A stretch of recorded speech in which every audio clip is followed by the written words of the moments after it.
My name's Dave Hooper. I'm here to show you my version of the classic force. I've been doing this now for about 35 years. A lot of people call it the classic force, but this is actually called the force of will. And what it is a classic force is a bit more neater, whereas my force it looks sloppy. It doesn't look like you're doing a trick. It looks like the cards are going anywhere. So when a spectator picks a card, it looks impossible because the cards are that sloppy and they're picking a card, and yet I'm still knowing which card they're picking. I started doing this in marketplaces, selling magic tricks, and what I should do is every customer used to come over, I should actually force a card on them. Then I got better and better, and now every magic circle, every magician wants to know how it's done. Hi, I'm Dave. Hi Dave, nice to meet you. I'm here to entertain you and I'm going to show you a card trick. Okay. Can you pick a card for me? Yes. Anyone you want? There we go. Yeah. Could you show the camera, please? And put your King of Hearts in there.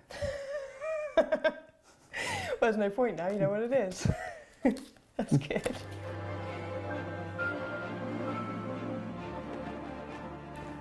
This is the secret of how the trick works. So for practicing, you've got the ace, 2, 3, 4 on the top, okay? Swing cut, there's the break. Now it's on timing as well.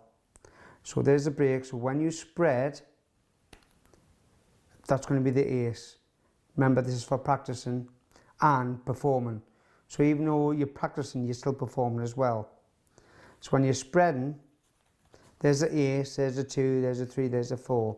So when they're picking the card, it's like slow motion. You'll see their hand coming over.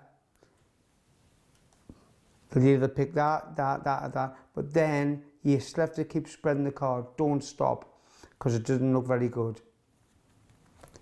So same again when you're practicing. If you go to the next person, walk around, put your ace, 2, 3, 4 back on the top. Remember, this is the only way you can practice when you're doing it for live. So a swing cut, there's the break.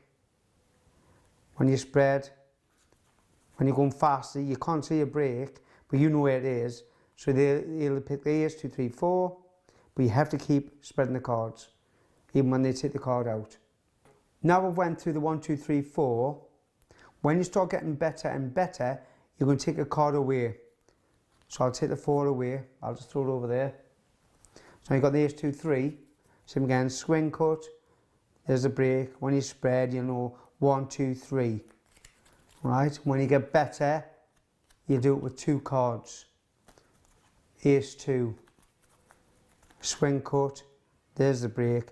Spread, you know there's an ace, there's the 2. When you get to 2 cards, don't bother with the ace. I'm going to put them down. So now you could ask someone to name any card. Go through, say it was 8 of hearts, put 8 hearts on the top. Swing cut, you know it's there. When you spread, you know the 8's there, and you can force their card what they've named, and what's the reaction. Good thing about this trick is it's angle proof, so it doesn't matter how many people's round you, you can't get caught. Okay? So I'm going to show you a right way and a wrong way.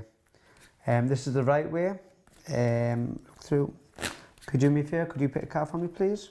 Anyone you want? 2 diamonds again. Right, and I'm going to show you the wrong way. Even though it looks right, it's not. Could you pick a card for me, please? Remember the card? Mm-hmm. Put it back. Is it a Jack of Diamonds? Yes. Sorry. What he'd done is he thought he was going to pick a 2 of diamonds again, right? But me being cheeky, I made him pick the Jack of Diamonds, okay? So if I said to you, pick a Jack of Diamonds, right? Okay? But the good thing about this is, I'm going to show you again, this is the wrong way. Could you pick one? And all of a sudden you stop at the card. You just stop. It looks all right, but it's not what I'm teaching, sorry. Right, this is the way you do it. Could you pick one for me, please? And you carry on spreading, even though he's picked the Jack again.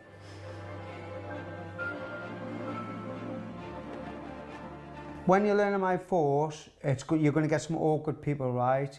Where they'll just reach in and grab any card. Don't panic. So if I said, can you pick a card? and you miss, doesn't matter. Ask them to remember the card. Put it back, please. Remember, there's their card again. Could you pick a different one? Sorry? Any. And be their card. So I'll do it once more. Same again. If they miss and they pick a card, thank you. It doesn't matter. Don't panic. The card goes back on. If they miss again, don't panic. Remember, that's their card, the first card. So if you're going through, I'll just leave that there. If you're going through and they miss, I know that's their first card there, bring it to the top. Just remember that card.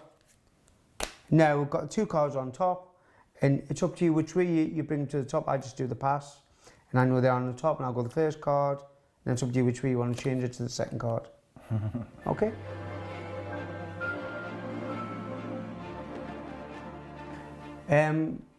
Another thing is, troubleshooting is when you're about to do the classic, you get people who do this.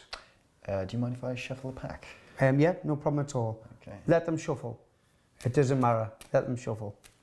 Because now, when they take the cards off you, it's like, oh wow, he's let me shuffle the pack.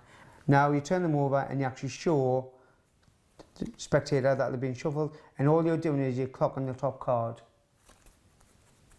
Swing cut, you know the 8 of spades is going to be there. You take one for me, please. And he's going to pick, with my force, his card. One more thing for the troubleshooting is the timing. So can you imagine in slow motion, that's the card you're forcing, swing cut. If his hand comes over, if his hand's going slow, you go slow with the cards and you give him the card, 8 of spades, right? If he comes over quick, then you go quick. It's all on the timing. So what kind of reactions have you had to this to people who aren't novices? Right, novices, magicians, best magicians in the world, right? I've done this to them, my force, and same again, they've just rubbed their head, and they went, can you do it again? I've done it again, and I've given the same card again, and they still can't understand how I'm picking it. Because what they're doing is, they're spreading a few more with their hands, and they're taking the card. But they're still taking that card. Even though they don't realise it, they're still taking that card. Which is weird, really freaks them out. And these are people that do tricks all the time? These are people who, from novices to magicians to world famous magicians.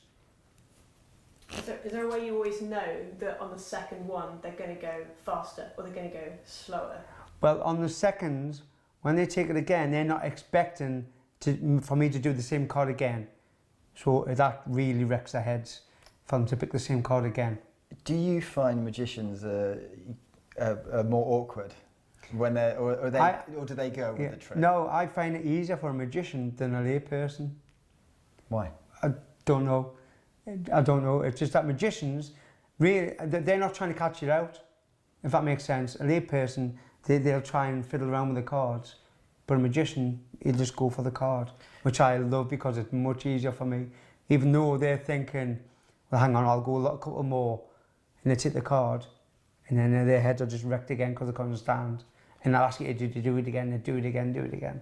Who's the best kind of person to do this trick on, apart from magicians? What kind of lay person? Is there somebody that you should sort of try and pick out? There's no, you don't know until you're starting the trick. You'll know, do you understand? That's why I explained before, if you miss, it doesn't matter. You just go on to the same card, see if you can get it. If you miss again, which I've explained, then just go on to another trick.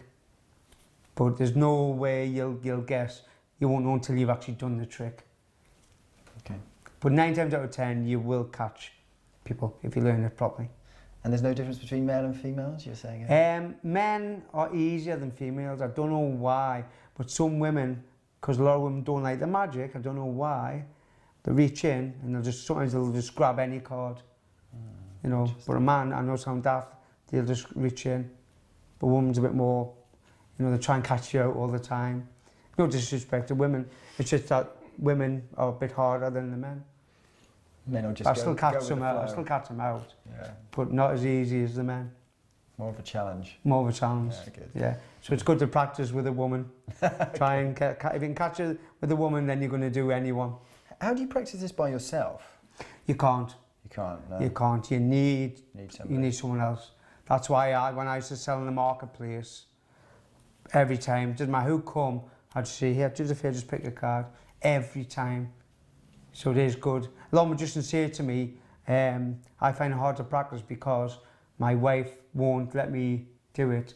So I always say, you know, well, when you're out, just try with anyone. Just say, pick a card. You know, if you're out, someone's not going to be nasty and go, no, go away. Just say, you know, I want to show you a new trick, just pick one. What would you recommend to somebody who doesn't have that? Because obviously you've got the opportunity on the market to try it out on lots of people's... It's going to be hard because you do need one-on-one. You have to have someone to pick a card. Otherwise, you're not going to do it.